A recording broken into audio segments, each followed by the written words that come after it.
Hello everyone, मैं नितिन शर्मा आप सभी का स्वागत और अभिनंदन करता हूं विजडम की इस ऑनलाइन प्लेटफॉर्म के ऊपर। आई होप सब अच्छे होंगे, चकाचक होंगे और मस्त होंगे और सभी लोग दमदार तरीके से तैयारी कर रहे हैं। और सभी को वेरी वेरी गुड मॉर्निंग। कैसे हो मेरे रसगुल्लो, मेरे गुलाब के जामुनो? आई होप सब अच्छे होंगे, चकाचक होंगे और बिंदास तरीके से आप सभी लोग तैयारी कर रहे हैं। तो आज सभी को मैं बताना चाहता हूं कि सर, एक मलेरिया प्रोग्राम जो है वो चलाया गया था और अभी रिसेंट के अंदर ऐसी कौन सी कंट्री है जो मलेरिया फ्री हो चुकी है, ये भी मैं आज बताने वाला हूं।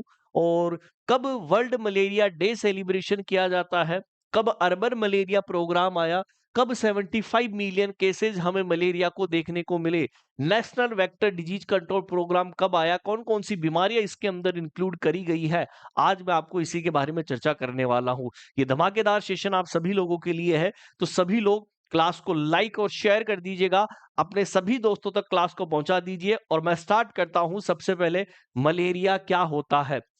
यदि आपको एग्जाम के अंदर सबसे पहले क्वेश्चन यदि पूछा जाता है कि सर मलेरिया, मलेरिया का एक दूसरा नाम होता है, इसे ही हम बैड एयर के नाम से हम जानते हैं। देखा होगा कि जिसको मलेरिया हो जाता है तो उसके अंदर हमें एक अलग सी खुशबू आती है। और वो खुशबू नहीं होती है सर, वो बेसिकली हमें क्या देखने को मिलती है, उससे एक गंदी बदबू सी स्मेल सी आती है। और वो आप सब लोगों ने देखी भी होगी।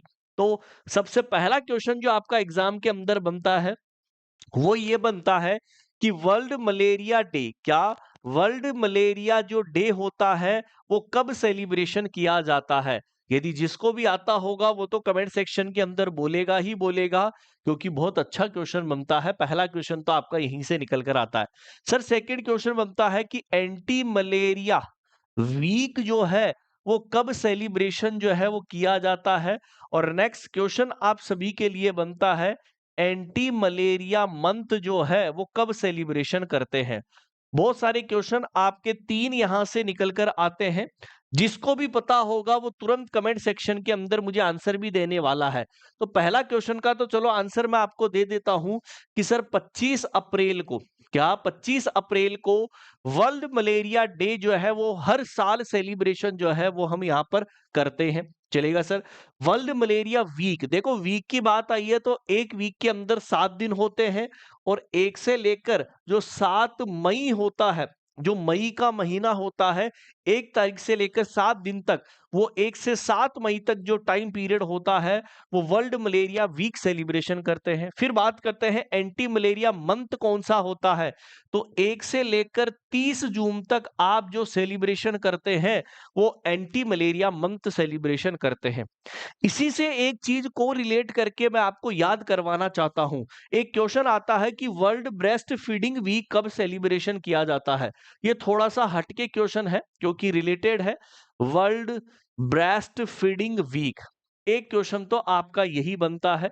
जिसको भी आता होगा तो वो जरूर अपना ज्ञान जो है वो शेयर करे कि वर्ल्ड ब्रेस्ट फीडिंग वीक, देखो क्वेश्चन पूछा है वीक के ऊपर, ठीक है। इसी से एक रिलेटेड आता है न्यू बोर्न केयर वीक।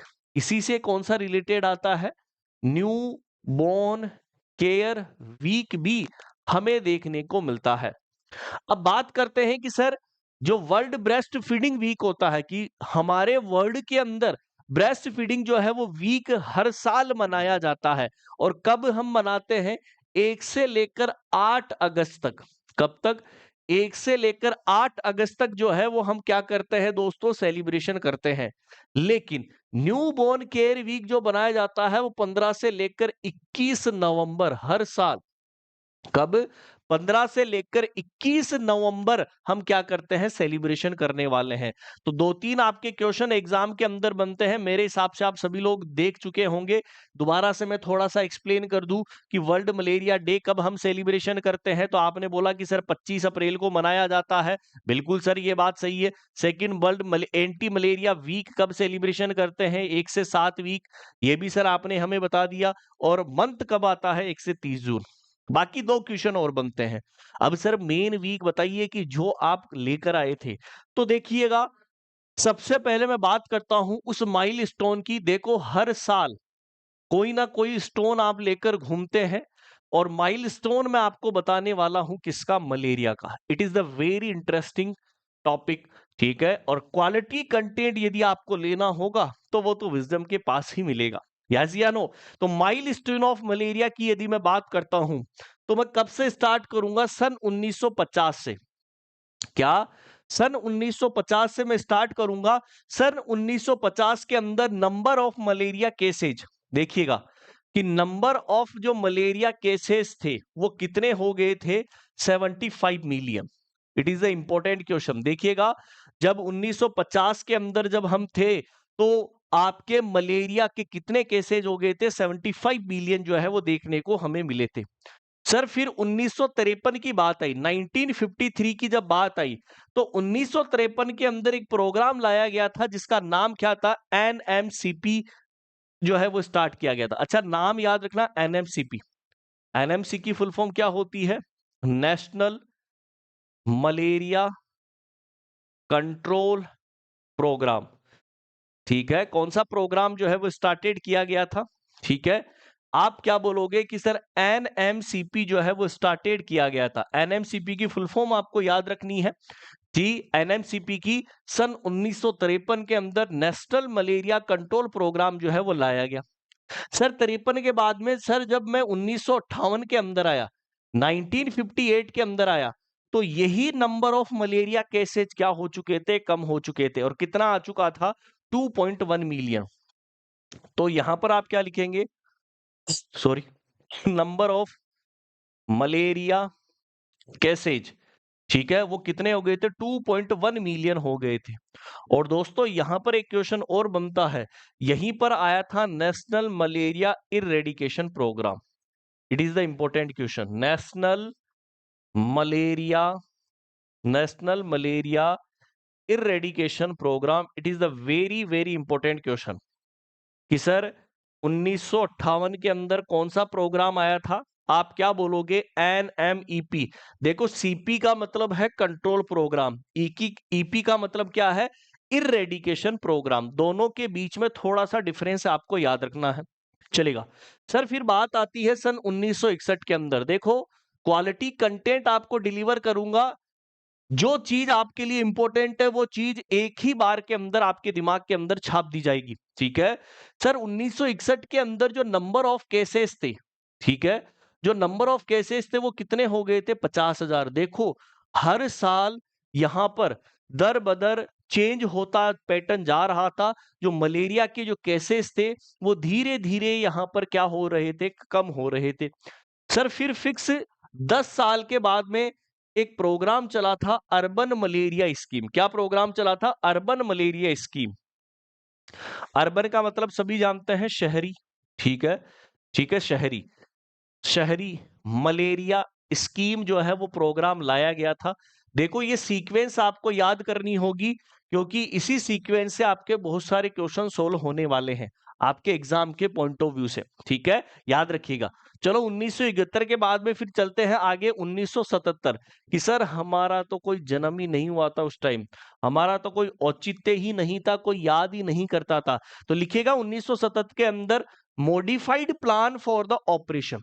फिर एक प्लान मॉडिफाई किया गया, मॉडिफाइड प्लान ऑफ ऑपरेशन, कि यहां पर मलेरिया को कंट्रोल करने के लिए कुछ मॉडिफाइड प्लान बनाए गए और उनको चेंजेज कुछ किया गया। ठीक है, ऑपरेशन प्लान जो है वो किया गया। फिर सर 1999 की बारी आई, 1999 की जब बारी आई, क्या? जब 99 की जब बारी आई तो सर यहां से बहुत सारे क्वेश्चन निकल कर आए। सन 1999 के अंदर नेशनल एंटी मलेरिया प्रोग्राम आया। कौन सा आया? National anti malaria programme. It is a very important question, ये आपके एग्जाम का फेवरेट क्वेश्चन कि सर कौन सा प्रोग्राम आया? N A M P, national anti malaria programme जो है वो कब आया? सन 1999 के अंदर। लेकिन सर सबसे फेवरेट क्वेश्चन बनता है सन 2003 और 4 के अंदर। क्या? सन 2003 और 2004 के अंदर आपका फेवरेट प्रोग्राम आया था, national vector disease control programme. इसकी फुल फॉर्म याद रखिएगा, क्वेश्चन बनता है national vector disease control programme. It is a very very important question कि national vector disease control programme 2003-4 के अंदर आया था और इसके अंदर ऐसी कौन कौन सी बीमारी जो है वो इंक्लूड करी गई है। ये क्वेश्चन जरूर पूछा जाता है आपकी एग्जाम के अंदर कि सर एक बीमारी आती है मलेरिया जो हम पढ़ ही रहे हैं, एक बीमारी आती है फाइलेरिया, फाइलेरिया वो भी सर इसी के अंदर इंक्लूडेड है। सर आपने बीमारी पढ़ाई है चिकनगुनिया, देखो ये बीमारियां आपको याद रखनी होगी कि कौन कौन सी बीमारी इसके अंदर इंक्लूड जो है वो करी गई है। चिकनगुनिया, ठीक है। कि सर एक बीमारी आती है डेंगू, वो भी, ये भी तो मच्छर से ही फैलती है, ठीक है सर, ये भी है। एक बीमारी आती है काला आजार, ये भी सर फैलती है। और एक आती है जापानीज एनसेफेलाइटिस।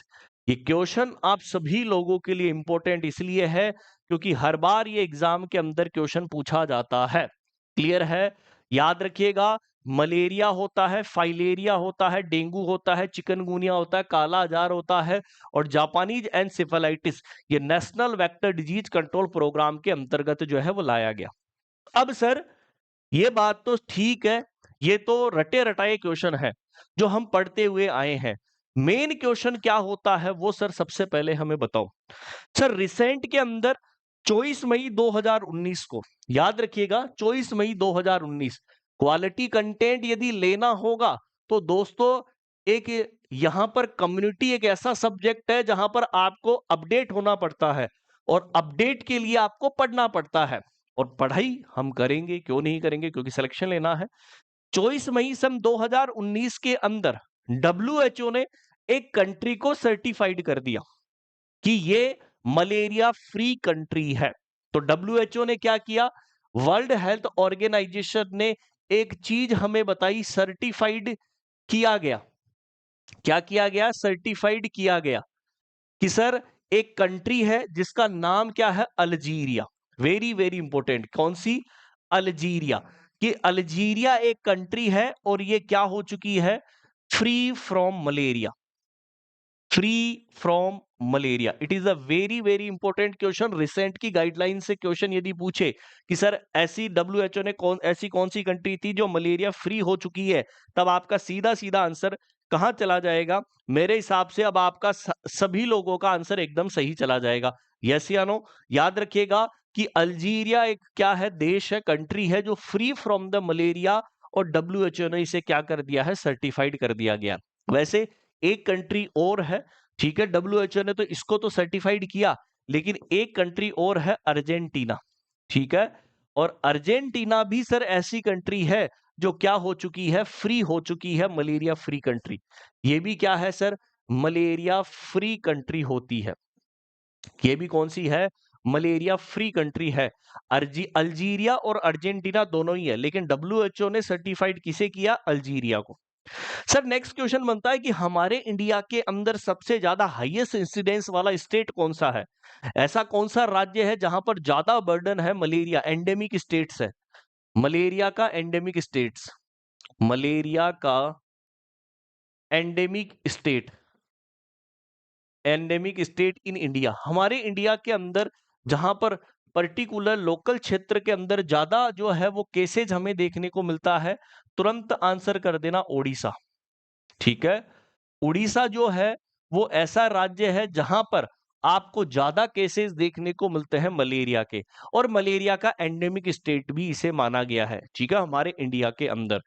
सबसे ज्यादा हाईएस्ट बर्डन वाली कंट्री कौन सी है? Highest burden of malaria, highest burden, कि हाँ जहां पर ज्यादा बर्डन है इस बीमारी का, हाईएस्ट बर्डन ऑफ मलेरिया, कि मलेरिया का सबसे ज्यादा हाईएस्ट बर्डन कौन सी कंट्री के पास है, तब आपका आंसर क्या जाएगा, अफ्रीका। यस या नो? वो कौन सा जाएगा सर, अफ्रीका। अफ्रीका सबसे ज्यादा हाईएस्ट कंट्री के ऊपर बर्डन जो है वो ले रखी है। क्लियर है? तो ये बहुत सारे क्वेश्चन आपके नेशनल मलेरिया कंट्रोल प्रोग्राम के ऊपर पूछे जाते हैं। क्वालिटी कंटेंट यदि पढ़ना होगा तो इसी तरीके का डेली आपको मिलने वाला है क्वालिटी कंटेंट। तो नेशनल मलेरिया प्रोग्राम्स के बारे में हमने आज आपको जो है वो बताया। डेली सुबह आप सभी लोगों के लिए 7 बजे एक वन शॉट आएगा और वो धमाकेदार होगा। वो ऐसा होगा जो हमेशा नया होगा, कोई घिसा पिटा नॉलेज नहीं है, हमेशा क्विक नॉलेज आपको मिलेगा। तो इस जो भी इस चैनल के ऊपर जुड़े हैं वो फटाफट से इसको लाइक और शेयर कर देना।